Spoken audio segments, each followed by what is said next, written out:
Need based हमने 37 संस्थान अभी तक चालू शुरू किए और 103 संस्थानों की हमने नोटिफिकेशन की।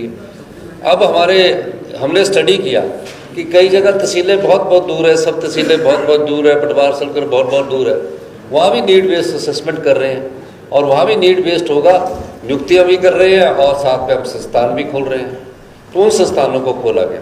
ये जो संस्थानों की लिस्ट आपके पास आई है, मैं आपको ये बताना चाह रहा हूँ, माननीय सदस्य ने ये जो संस्थानों की जितनी भी लिस्ट आपके पास आई है, इन संस्थानों के बारे में बताना चाह रहा हूँ कि आपने प्राइमरी स्कूल भी खोल दिया, हाई स्कूल भी खोल दिया, सेकेंडरी स्कूल भी खोल दिया।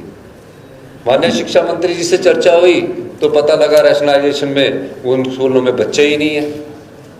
अब जिन स्कूलों में बच्चे ही नहीं है वहाँ टीचर दो लगे हुए हैं। गंभीरता पिछली सरकार की ये थी कि जिन स्कूलों में टीचर बच्चे ही नहीं है उन स्कूलों में टीचर है, नोटिफिकेशन हो चुकी है। हमने उन संस्थानों का सर्वे करवाया। माननीय शिक्षा मंत्री जी हमारे अपने आप ही व्यक्तिगत स्कूलों का दौरा भी किया, प्राइमरी एजुकेशन का भी दौरा किया, रिमोटेस्ट एरिया में भी। तो एक नीतिगत फैसला किया गया कि हम सरकारी स्कूलों में गांव के जो बच्चे पढ़ने आते हैं उनको हम धोखा दे रहे हैं। शिक्षा मंत्री जी ने अपने क्षेत्र के भी, मेरे क्षेत्र के भी, जहां बच्चों की संख्या नहीं थी, जहां सिर्फ टीचरों की संख्या थी। अब एक स्कूल है लाहौल स्पीति में, हंसा स्कूल, मेरे ख्याल सीनियर सेकेंडरी स्कूल है, उसमें 7 टीचर थे, बच्चा एक था। 8 टीचर थे, 3 बच्चे थे। अब 8 टीचर 3 बच्चों को पढ़ा रहे हैं।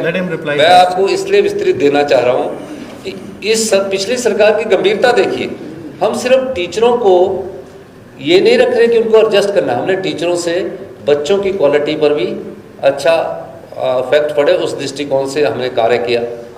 हम शिक्षा संस्थान वहाँ खोलेंगे जहाँ बच्चों की संख्या होगी, वहाँ पूरे टीचर भी हम उपलब्ध करवाएंगे।